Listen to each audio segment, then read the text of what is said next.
Tell us, where in the world are you watching from? Now, let's dive into today's story. Chapter 1, The Foundation. Warren Castaneda stood in his corner office on the 42nd floor, watching the Seattle skyline blur through the rain-streaked windows. At 38, he had built Meridian Security Solutions from nothing into a thriving private security consultancy. His steel-gray eyes reflected the same intensity that had carried him through 12 years of military service before he traded his uniform for three-piece suits. The framed photo on his mahogany desk showed his wife Candace and their 8-year-old daughter Grace at last summer's vacation in Cabo. Candace's auburn hair caught the Mexican sun, her green eyes sparkling with what Warren had believed was genuine happiness.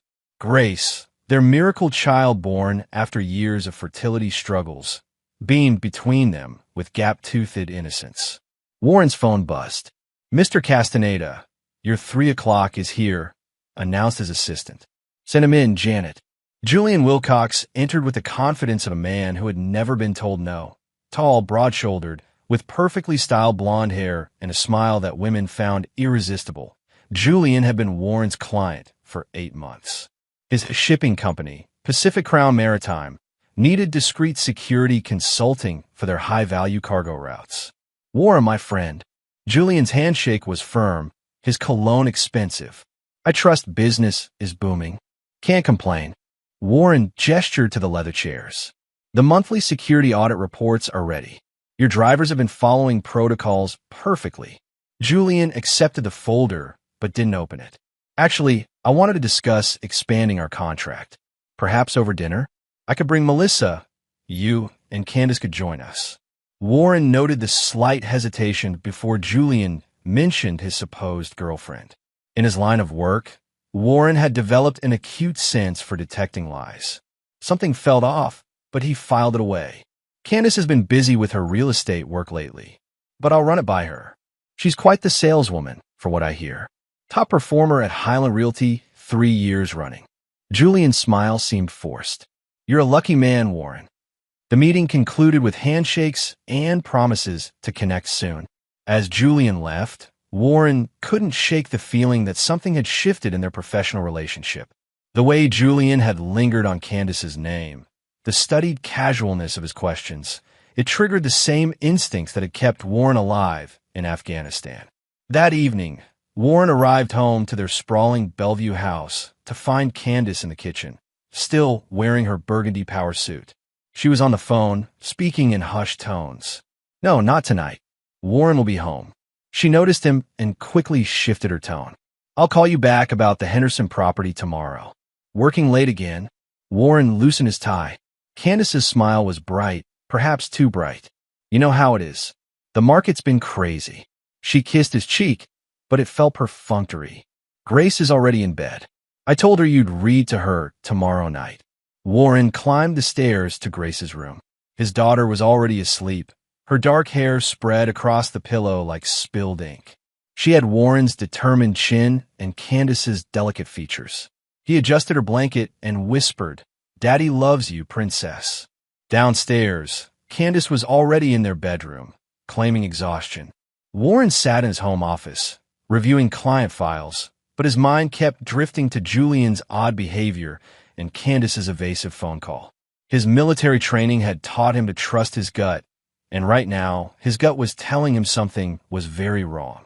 The foundation of his perfect life was about to crack. Chapter 2, Cracks in Paradise. 2 weeks later, Warren's suspicions crystallized into something darker. Candace's behavior had become increasingly erratic.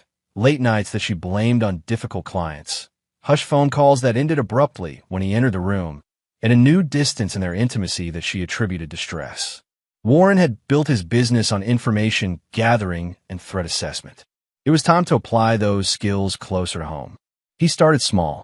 Candace's laptop remained logged into her email when she rushed out for her emergency showing on Saturday morning.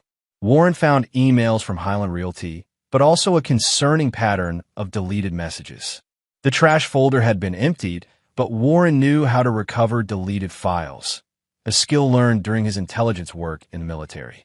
What he found made his blood run cold. Email fragments revealed plans for lunch meetings at the Four Seasons, intimate messages signed with initials JW, and most damning of all, a partially recovered message that read, "Warren suspects nothing. We can meet at the usual place tomorrow." Warren sat back in his leather chair, feeling like he'd been sucker punched. Julian Wilcox, his client, his supposed friend, the man who asked about expanding their business relationship while simultaneously destroying Warren's marriage. But Warren didn't react emotionally.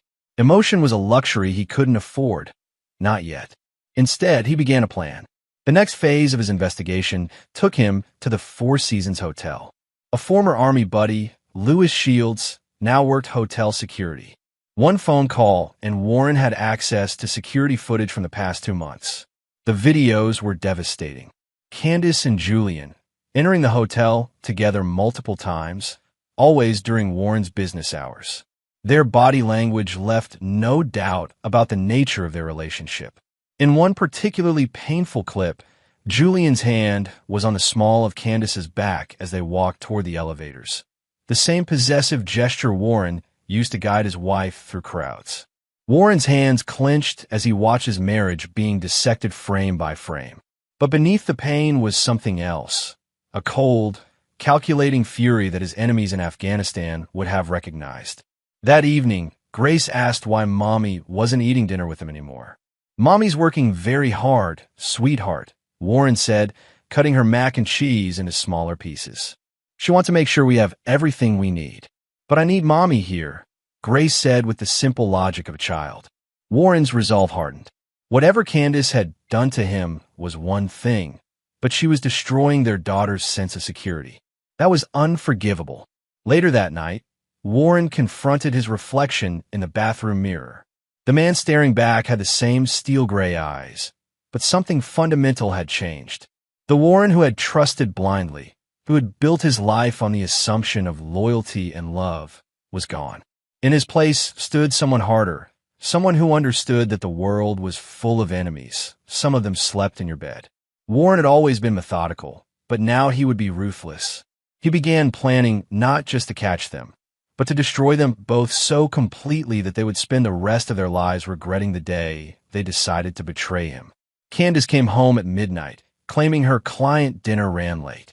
She kissed Warren's forehead as he pretended to sleep, and he caught the faint scent of Julian's cologne on her clothes. Tomorrow, Warren would begin collecting evidence for what would become the most important mission of his life.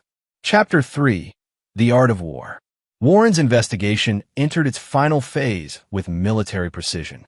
He installed tracking software on Candace's phone, the same surveillance tools he provided to corporate clients, and positioned microcameras in strategic locations around their home. Everything was legal under Washington state law, as he was recording activity in his own residence. The evidence mounted like artillery shells in a depot. Candace and Julian's affair had been going on for 6 months, coinciding exactly with when Julian had first hired Warren's company. The audacity of it was breathtaking. Julian had used Warren's own business as a cover to seduce his wife. But Warren discovered something else that made his blood boil. Candace wasn't just betraying him sexually. She was feeding Julian inside information about Warren's other clients. Security protocols, guard schedules, vulnerable points in corporate defenses. She had photographed documents from Warren's home office and forwarded them to Julian's private email. Warren realized he wasn't just dealing with adultery. He was looking at corporate espionage. Julian wasn't expanding their business relationship. He was planning to steal Warren's clients and destroy his company from within. The audio recordings were perhaps the most damaging. Hidden microphones captured Candace and Julian's conversations during their home visits, when they thought Warren was traveling for business. "He's so predictable." Candace's voice was cold, nothing like the warm woman who had said, "I love you" at their wedding altar 10 years ago. Warren thinks everyone operates with his stupid code of honor. He has no idea what we're doing. Soon we won't have to sneak around. Julian's voice was confident, arrogant. "Once I take his clients and you file for divorce, we'll have everything.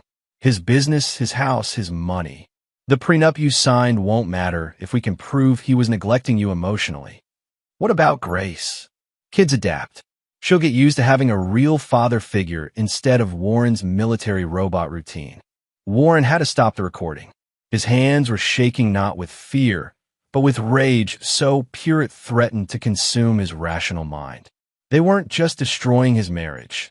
They were planning to steal his daughter's respect for him. That night, Warren made a decision that would have horrified his younger self.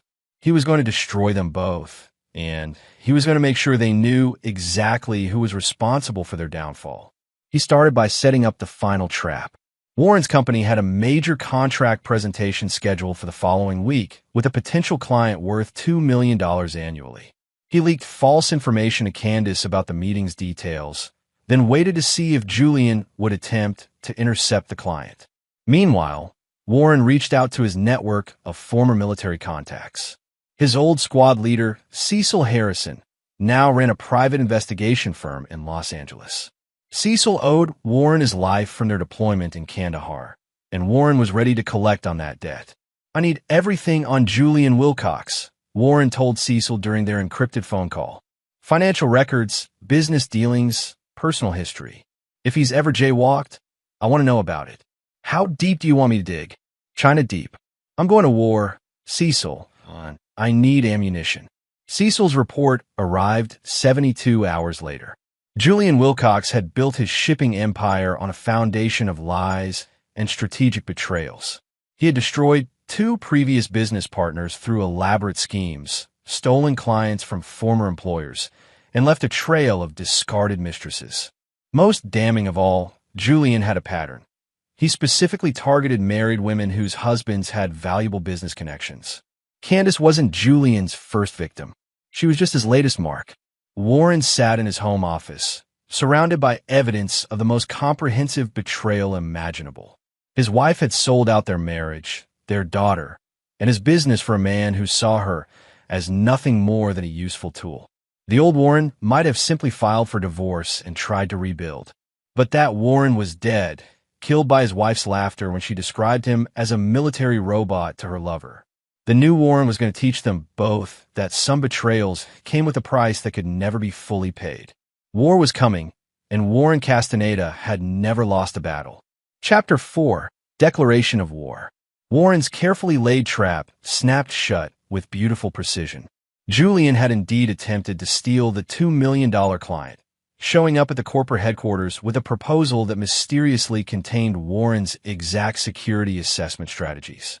The client, confused by the nearly identical presentations, called Warren immediately.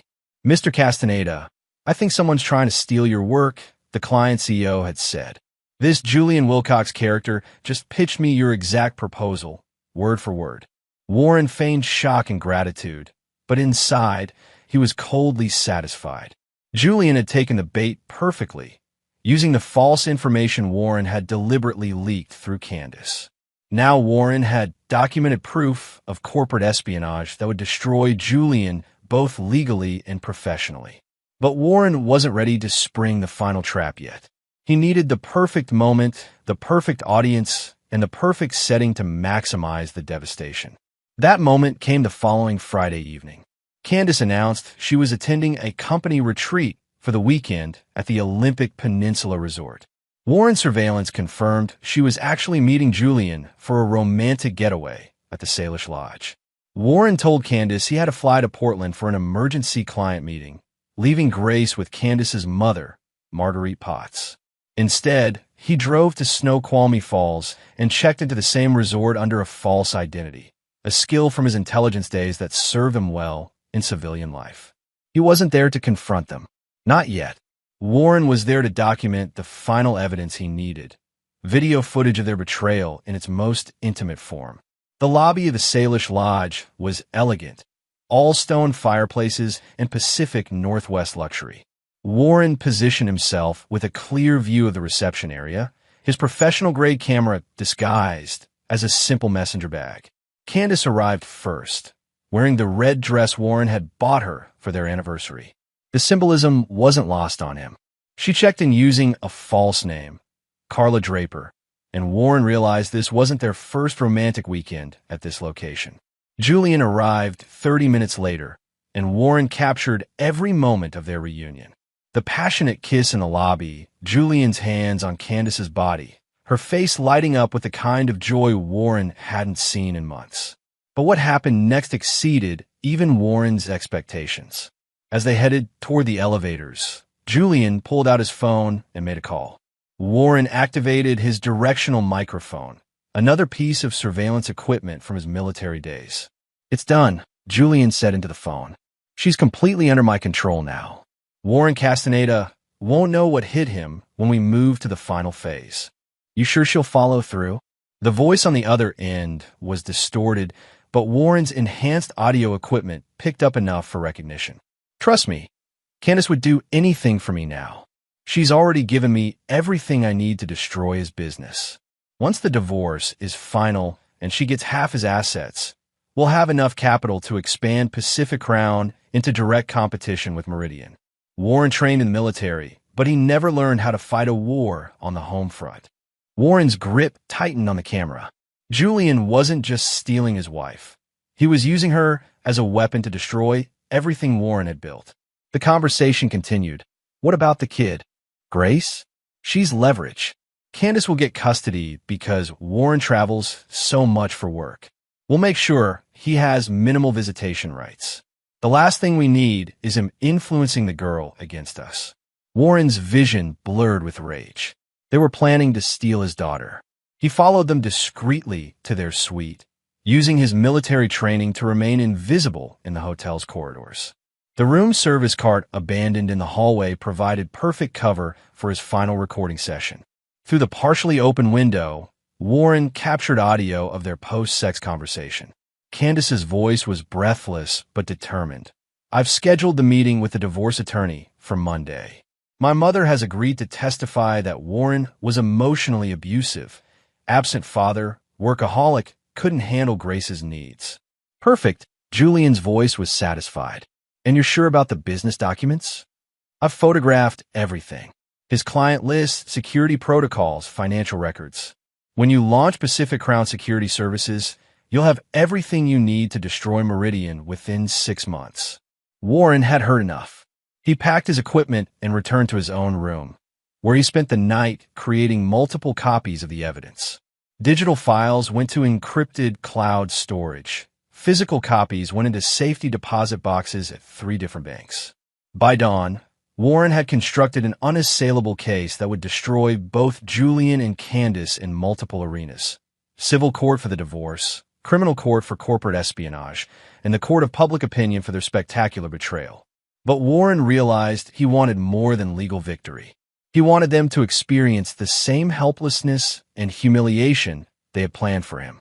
He wanted them to understand what it felt like to have their lives systematically dismantled by someone they had underestimated. Warren Castaneda was about to teach his enemies that some wars aren't won in courtrooms. They're won by making your opponents destroy themselves. Chapter 5. The Perfect Storm. Warren returned home Sunday evening to find Candace already there, unpacking from her supposed company retreat. She greeted him with a kiss on the cheek and asked about his Portland meeting with the enthusiasm of an Oscar-worthy actress. "How did the client meeting go?" she asked, hanging up the red dress that now represented the death of their marriage. "Very productive," Warren replied, studying her face. "We might be expanding into maritime security consulting." He caught the micro-expression that crossed her features, a flash of interest quickly suppressed. Candace was already calculating how to feed this information to Julian. "That sounds promising," she said carefully. "New clients mean more travel, I suppose." "Actually, I'm thinking of scaling back on travel, spending more time at home with you and Grace." The disappointment in her eyes was unmistakable. Warren's increased presence would complicate her affair significantly. Monday morning brought the first phase of Warren's counterattack. While Candace met with her divorce attorney, Warren was implementing a strategy that would have made his military commanders proud. He started with Julian's business partnerships. Using his network of corporate security contacts, Warren began planting carefully crafted rumors about Pacific Crown Maritime's financial instability. Nothing actionable or libelous, just the kind of whispered concerns that made businesses nervous about long-term contracts. Simultaneously, Warren contacted every client on the list that Candace had photographed. He didn't accuse anyone of information theft. Instead, he simply recommended updated security protocols due to potential data breaches in the industry. The clients appreciated his proactive approach and signed extended contracts with enhanced confidentiality clauses, making it nearly impossible for Julian to steal them. But Warren's most devastating move involved Julian's family connections. Cecil Harrison's investigation had revealed that Julian's shipping company was partially financed by his wealthy father, Roderick Wilcox, a prominent Seattle businessman who valued family reputation above profit. Warren arranged a meeting with Roderick under the guise of discussing expanded security services for the Wilcox family's various business interests. The senior Wilcox was a man in his 70s with steel-gray hair and the bearing of someone accustomed to respect. "Mr. Castaneda, Julian speaks very highly of your company," Roderick said as they sat in his downtown Seattle office. "He suggested we might benefit from your security consulting." "Julian is a valued client," Warren replied carefully. "Though I should mention, we're currently investigating some irregularities in our client data security. Nothing that affects Julian directly, but corporate espionage is a growing concern in our industry." Warren placed a file on Roderick's desk. "As a precaution, I'm providing all our clients with examples of the kind of information theft we're seeing, just so you can protect your own business interests." The file contained carefully edited transcripts of conversations between Julian and Candace, with Candace's identity obscured, but Julian's corporate espionage plans clearly documented. Warren presented it as an example of typical corporate data theft patterns his company was combating. Roderick's face darkened as he read Julian's recorded words about destroying Warren's business and stealing his clients. "This Julian person in your example, he's using personal relationships to gain access to business intelligence. Unfortunately, it's more common than people realize." The target in this case was a married businessman whose wife was seduced specifically to gain access to confidential client information. Despicable. Roderick's voice was ice cold. "A man who would use such tactics has no honor, no integrity. He's not worthy of business trust." Warren nodded gravely. "Exactly why we're working so hard to expose these schemes before they can do permanent damage." That afternoon, Julian received a phone call from his father demanding an immediate meeting. Warren's surveillance network, strategically placed contacts throughout the business community, confirmed that the meeting involved Julian's partial disinheritance and the immediate review of all Pacific Crown Maritime's financing arrangements. Meanwhile, Candace was experiencing her own complications. Warren had begun implementing subtle psychological pressure at home. He started asking pointed questions about her work schedule, expressing concern about her stress levels, and suggesting they needed to reconnect as a family. "I've been thinking about our marriage," Warren said over dinner Tuesday night, watching Grace color while Candace fidgeted with her phone. "Maybe we should plan a family vacation. Just the three of us, somewhere remote where we can focus on each other." Candace's smile was strained. "That sounds nice, but my work schedule is really packed right now. More packed than our marriage." Warren's tone was gentle, but his eyes were sharp. "I love you, Candace. I want to fight for what we have." The irony wasn't lost on him. Warren was declaring his intention to fight for their marriage, while simultaneously destroying the man who was stealing his wife. Candace's discomfort was visible as she struggled to respond appropriately to her husband's renewed attention. That night, Warren lay in bed listening to Candace's whispered phone conversation in the bathroom. She was panicking, telling Julian that Warren was becoming suspicious and possessive. Julian's responses, captured by Warren's hidden microphones, revealed a man whose confidence was beginning to crack under pressure. "My father is asking questions about my business practices," Julian admitted. "Someone's been feeding him information about corporate espionage. He's threatening to pull funding if he discovers any dishonorable behavior in my company." "What does that mean for us?" Candace's voice was strained. "It means we need to accelerate our timeline. File for divorce immediately. We can't wait any longer." Warren smiled in the darkness. They were reacting exactly as he had predicted, rushing toward decisions that would make them more vulnerable, not less. Tomorrow, Warren would implement the next phase of his plan, making them believe they were winning even as he tightened the noose around their necks. Chapter 6. The Honey Trap.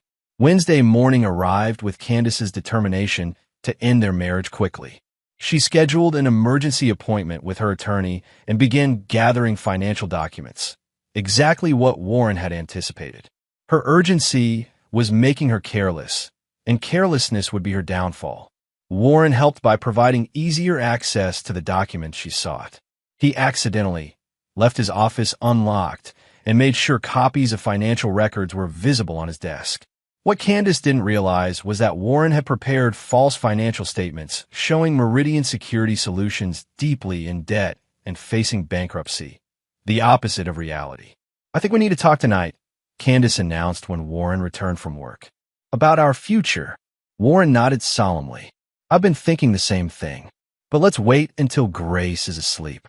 This conversation is too important to rush." Candace agreed, but Warren could see her nervous energy. She was planning to blindside him with divorce papers, believing she held all the advantages. That evening, Warren received a text from Cecil Harrison. "Package delivered. Your friend Julian is about to have a very interesting day tomorrow."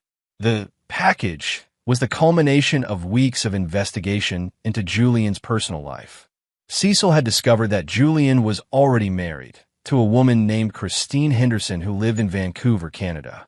Julian had been living a double life for 3 years, maintaining businesses and relationships in both countries. More importantly, Christine Henderson Wilcox was the daughter of a prominent Canadian shipping magnate who had provided significant financing for Julian's Seattle operations. She had no idea about Julian's affairs or his plans to steal clients from Warren's company. But Warren's masterstroke was yet to come.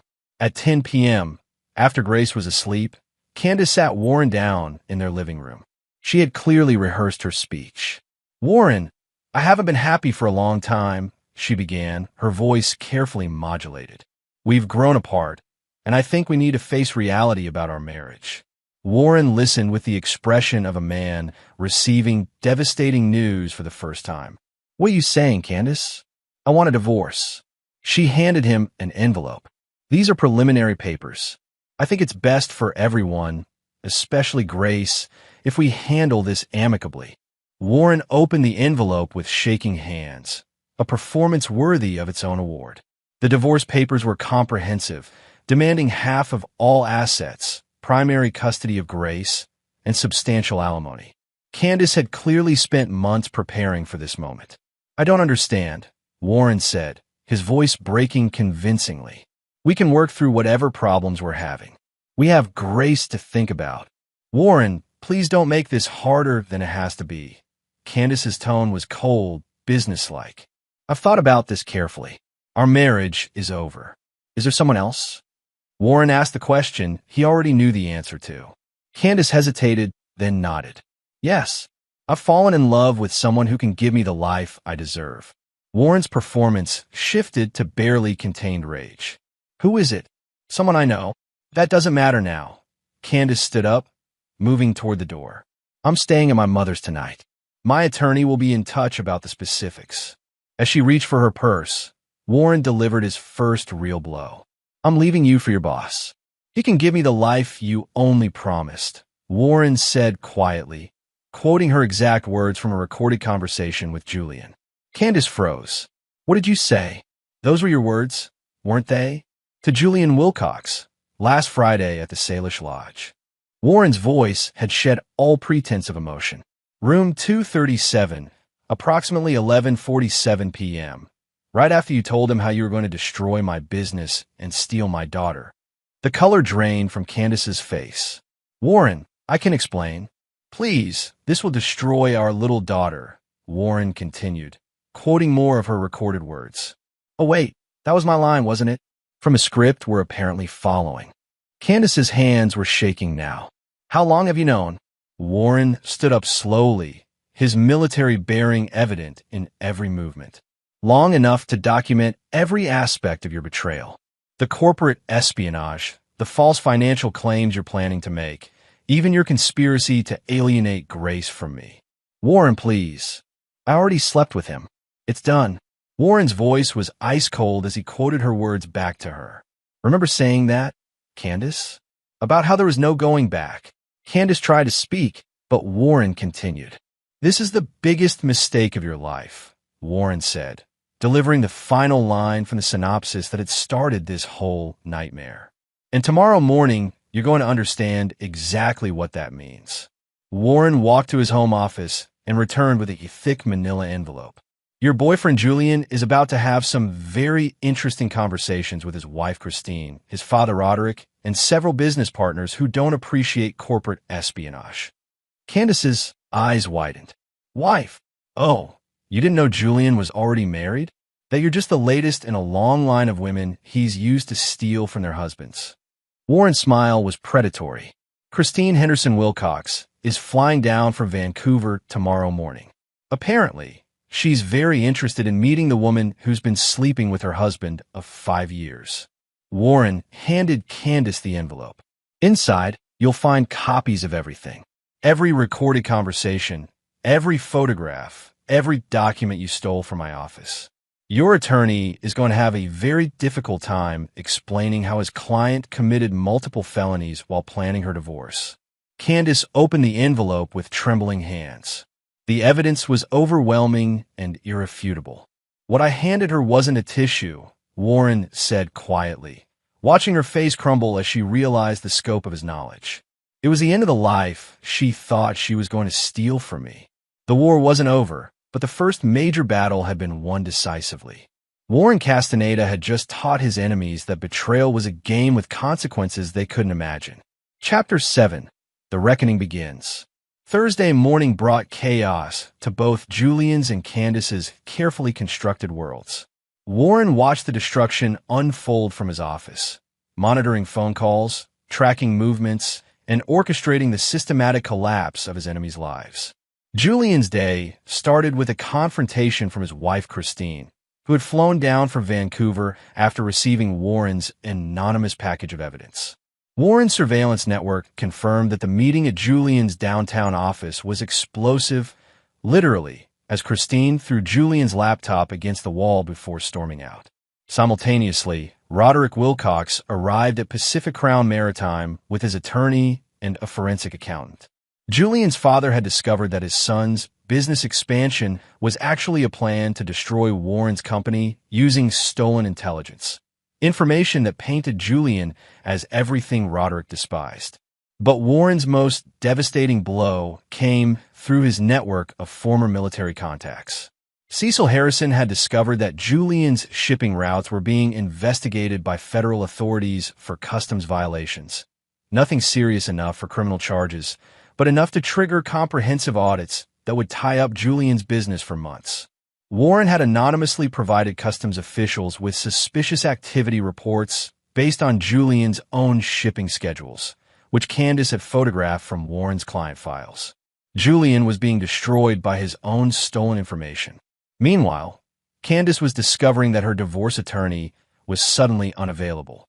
Warren had contacted the law firm's senior partners with concerns about potential ethics violations, specifically an attorney helping a client plan to steal corporate intelligence during divorce proceedings. The firm immediately placed Candace's case under review and suspended all legal action. Warren's phone rang at noon. Candace's voice was desperate. Warren, we need to talk. Julian and we made a mistake. You're certainly right about that, Warren replied calmly. Where would you like to meet? At home. Can you come home for lunch? Warren smiled coldly. They were already starting to beg. When Warren arrived at their Bellevue house, he found Candace pacing in the living room like a caged animal. Her hair was disheveled, her makeup smeared from crying, and her hands shook as she reached for her coffee cup. Warren, I need to explain. Nothing to explain, Warren interrupted, sitting in his favorite chair with the casual confidence of a man who held all the cards. I understand the situation perfectly. You and Julian planned to destroy my business, steal my clients, alienate my daughter, and take half my assets. The execution was flawed, but the intent was clear. It wasn't supposed to happen like this. Candace collapsed onto the couch. Julian said you'd never find out. He said we could have everything we wanted. And what exactly did you want, Candace? What was worth destroying our daughter's family? Candace's face crumpled. I wanted excitement. Adventure. Julian made me feel alive in ways you never did. Warren nodded as if this explained everything. So you decided to commit corporate espionage and conspiracy to defraud. Those are federal crimes, Candace. The FBI takes corporate intelligence theft very seriously. FBI. Candace's voice was barely a whisper. Julian's customs troubles are just the beginning. When federal investigators start looking into his business practices, they're going to find evidence of systematic intelligence theft. Your fingerprints are literally on the documents you photographed. Warren stood up and walked to the window, looking out at the life they had built together. But I'm not here to discuss your legal problems. I'm here to discuss Grace. What about Grace? Warren turned back to face his wife, soon-to-be ex-wife. You're going to disappear from her life voluntarily. I'm her mother. You're a criminal who used her own daughter as leverage in a corporate espionage scheme. Warren's voice was flat, emotionless. Any family court judge who sees the evidence will terminate your parental rights immediately. Candace began sobbing. Warren, please. I love Grace. I never meant for her to be hurt. But she will be hurt, won't she? When she's old enough to understand that her mother tried to steal her away from her father for money. When she realizes that everything you told her about Daddy being a workaholic was just preparation for your betrayal. Warren sat down across from Candace, his expression as cold as Arctic ice. Here's what's going to happen. You're going to sign revised divorce papers that give me full custody of Grace. You're going to forfeit any claim to alimony or asset division. And you're going to move far enough away that Grace won't accidentally encounter you until she's old enough to understand what kind of person her mother really is. And if I refuse? Warren opened his briefcase and pulled out a thick folder. Then I release everything to the FBI, the State Attorney General, and the Seattle Times. Julian's already facing financial ruin and federal investigation. Do you really want to join him in federal prison? Candace opened the folder with trembling hands. Inside were copies of federal criminal statutes relating to corporate espionage, conspiracy, and wire fraud. Warren had highlighted the sections about prison sentences, up to 10 years for first-time offenders. I had a different attorney prepare these new divorce papers, Warren continued, producing another document. Much simpler than the ones you try to serve me. I keep Grace, I keep my business, and you walk away with whatever personal assets you brought into the marriage. That's nothing, Candace whispered. That's more than you deserve, Warren replied. It's far more than you'll have if this goes to criminal court. Warren's phone buzzed with a text message. He glanced at it and smiled. The first genuine smile Candace had seen in weeks. Julian's father just fired him from Pacific Crown Maritime and initiated legal proceedings to recover family investments. Christine has filed for divorce in Canada and frozen all their joint assets. Federal customs agents are executing search warrants at Julian's offices as we speak. Warren stood up and adjusted his tie. Julian Wilcox went from millionaire shipping executive to unemployed federal suspect in about 6 hours. That's what happens when you underestimate your enemies. Candace was crying harder now, the magnitude of their miscalculation finally hitting her. What do you want me to do? Sign the papers. Pack your things. Be gone before Grace gets home from school. Warren's voice was final, unyielding. And Candace? If you ever try to contact my daughter without my permission, you'll discover that corporate espionage was the least serious crime I can prove you committed. Warren left his soon-to-be ex-wife sobbing in the living room and returned to his office. The destruction of his enemies was proceeding exactly as planned, but Warren wasn't finished yet. He had promised them complete ruin, and Warren Castaneda always kept his promises. Chapter 8. Scorched Earth. By Friday afternoon, Warren's revenge had achieved results beyond his most optimistic projections. Julian Wilcox's world had collapsed so completely that Warren almost felt sorry for him. Almost. The federal customs investigation had uncovered irregularities in Julian's shipping manifest dating back 2 years. While not criminal, the violations triggered massive fines and the suspension of Pacific Crown Maritime's international shipping licenses. Without those licenses, Julian's business was effectively dead. Christine Henderson Wilcox had proven to be as ruthless as her shipping magnate father. Canadian courts had frozen Julian's assets pending divorce proceedings, and her family's lawyers were pursuing criminal fraud charges for Julian's misrepresentation of his marital status in business contracts. But Warren's most satisfying victory was Roderick Wilcox's complete disownment of his son. The elder Wilcox had discovered not only Julian's corporate espionage plans, but also his pattern of using married women to gain access to their husband's business intelligence. For a man who prided himself on honor and integrity, Julian's behavior was unforgivable. Warren received the final confirmation Friday evening. Julian had been evicted from his downtown office space, his Mercedes had been repossessed, and he was living in a budget motel near the airport. Candace's destruction had been equally thorough, but more personal. She had signed Warren's divorce papers without reading them, a decision that would haunt her for years. The agreement granted Warren full custody of Grace, possession of all marital assets, and a restraining order that prohibited Candace from coming within 500 yards of their daughter without court supervision. Warren's attorney, Alan Thompson, had crafted the divorce settlement with surgical precision. She basically signed away everything, Alan explained during their Friday meeting. Full custody, the house, her retirement accounts, even her car since it was purchased with marital funds. Legally, she'll leave the marriage with less than she brought into it. And the criminal exposure? If she adheres to the divorce agreement and stays away from you and Grace, the corporate espionage evidence remains sealed. But if she violates any terms, Alan shrugged. Federal prosecutors love slam-dunk cases. That evening, Warren arrived home to find Candace's belongings gone and a note on the kitchen counter. Her handwriting was shaky, desperate. Warren, I know you'll never forgive me. I don't expect you to. But please don't poison Grace against me forever. I made terrible choices, but I do love her. Maybe someday, when she's older, you'll let her decide if she wants to know her mother. I'll be in Portland trying to rebuild my life. Candace. Warren crumpled the note and threw it away. Candace still didn't understand the magnitude of her betrayal. She thought this was about adultery and divorce, not realizing that she had committed crimes that could have destroyed Grace's future security. Grace came home from her grandmother's house that evening, and Warren had to explain why Mommy wouldn't be living with them anymore. Daddy, did Mommy do something bad? Grace asked with the intuitive wisdom of children. Warren knelt down to his daughter's level, looking into eyes that mirrored his own determination. Mommy made some choices that hurt our family. But you and I are going to be fine, Princess. We're going to take care of each other. Grace nodded solemnly. Will Mommy come back? I don't know, sweetheart. But no matter what happens, Daddy will always be here for you. That night, Warren tucked Grace in a bed and read her favorite story about a brave princess who saved her kingdom from dragons. As his daughter drifted off to sleep, Warren made a silent promise.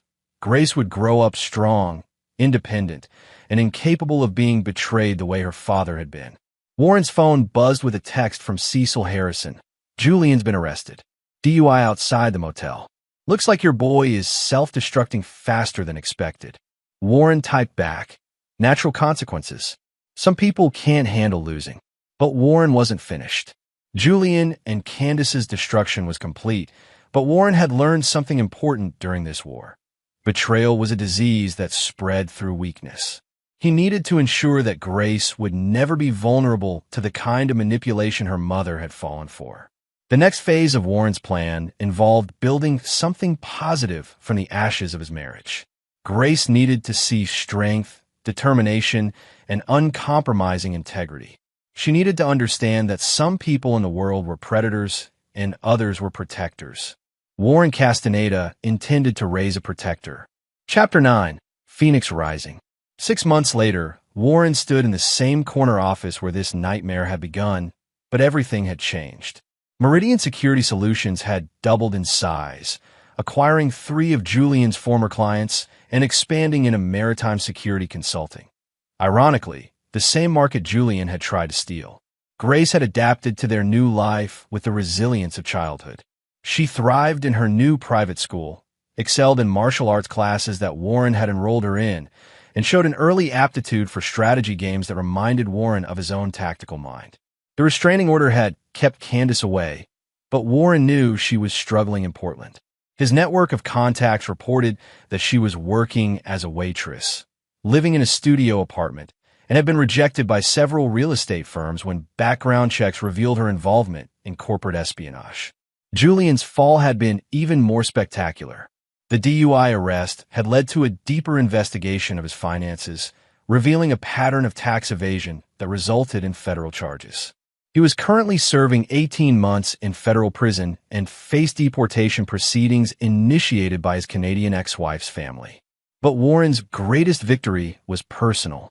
Grace had stopped asking about her mother and instead talked excitedly about their weekend camping trips, her progress in Taekwondo, and her plans to study business and law when she grew up. "I want to help people like Daddy does," she told Warren one evening over dinner. "Protect them from bad guys." Warren smiled, recognizing his own sense of justice in his daughter's words. "What kind of bad guys, Princess?" "The sneaky ones.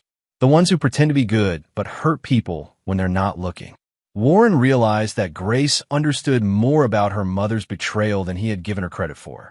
Children were remarkable in their ability to sense deception, even when they couldn't articulate it. Warren's phone rang, interrupting his thoughts. The caller ID showed a number he recognized, Candace's cell phone. "Grace, go finish your homework," Warren said gently. "Daddy needs to take this call." Grace nodded and headed upstairs. Warren answered the phone. "Warren, please don't hang up." Candace's voice was different, broken, desperate. "I know I don't have the right to ask, but I need help." "You're right. You don't have the right." Warren's voice was cold, but not angry. Anger implied she still had the power to affect him emotionally. "I'm in trouble, Warren. Real trouble. Julian's people, they blame me for everything going wrong. They think I set them up." Warren was unsurprised. Criminal associates often turned on each other when plans collapsed. "That's not my problem, Candace. They know where I live. They've been following me. Warren, I think they're going to hurt me."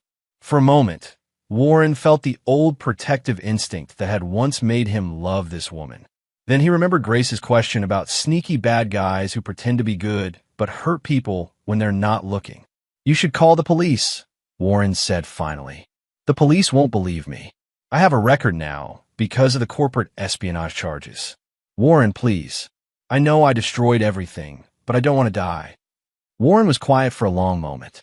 Candace was probably telling the truth about being in danger. Julian's business associates wouldn't appreciate their operations being exposed to federal investigation. "Where are you?" "Portland, at a diner on Southeast Hawthorne. I've been staying here because I'm afraid to go home." Warren made a decision that surprised even him. "There's a Greyhound station 3 blocks from where you are. Buy a ticket to Denver. When you get there, go to the address I'm about to text you. It's a women's shelter run by a friend of mine from the military. Tell them Warren Castaneda sent you." "Warren, that's all I'm going to do, Candace. You get one chance to disappear and start over somewhere safe. Don't waste it." Warren hung up and sent the address. Then he called his contact in Denver, Sergeant Marie Hyde, who ran a program helping women escape domestic violence. "Marie, I'm sending someone your way." Long story short, she made some terrible choices that put her in danger. She's not a good person, but she doesn't deserve to die for being stupid. Copy that, Warren. We'll take care of her. Warren hung up and walked upstairs to check on Grace's homework. His daughter was working on a math problem with the same focused intensity Warren brought to military operations. "All finished, Princess?" Grace looked up and smiled. "Almost. Daddy, why did you help the bad person on the phone?" Warren sat down beside his daughter, marveling again at her perception. Because sometimes protecting people means protecting them from themselves, even when they don't deserve it. "But she hurt us." "Yes, she did. And she'll live with the consequences of that for the rest of her life." "But Grace, you never let other people's bad choices turn you into someone you don't want to be." Grace nodded solemnly, as if filing away this lesson for future use. 3 days later, Warren received a text from Marie Hyde. "Your package arrived safely." She's in the program and seems committed to making better choices.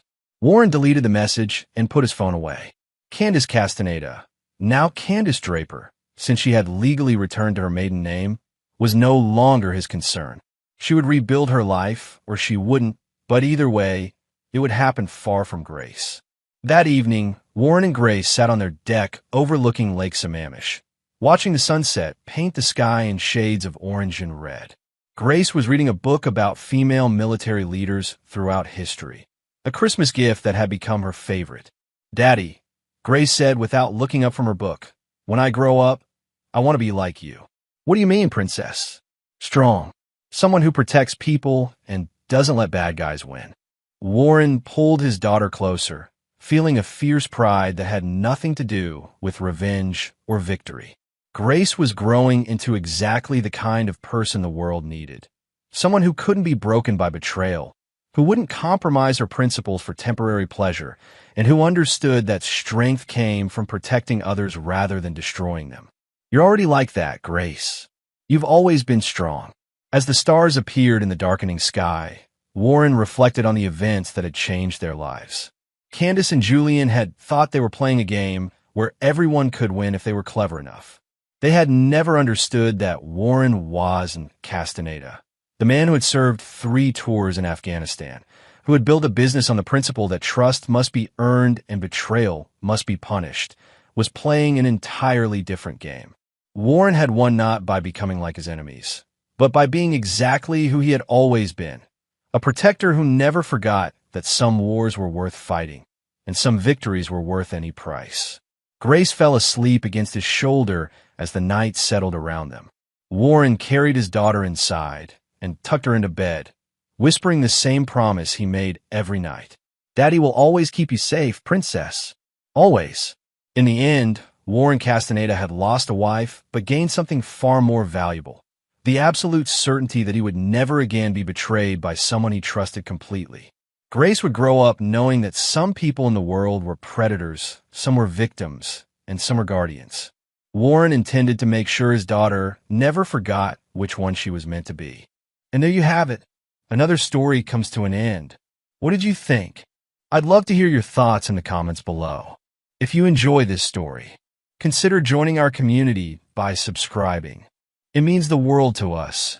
For more stories like this one, check out the recommended videos on screen.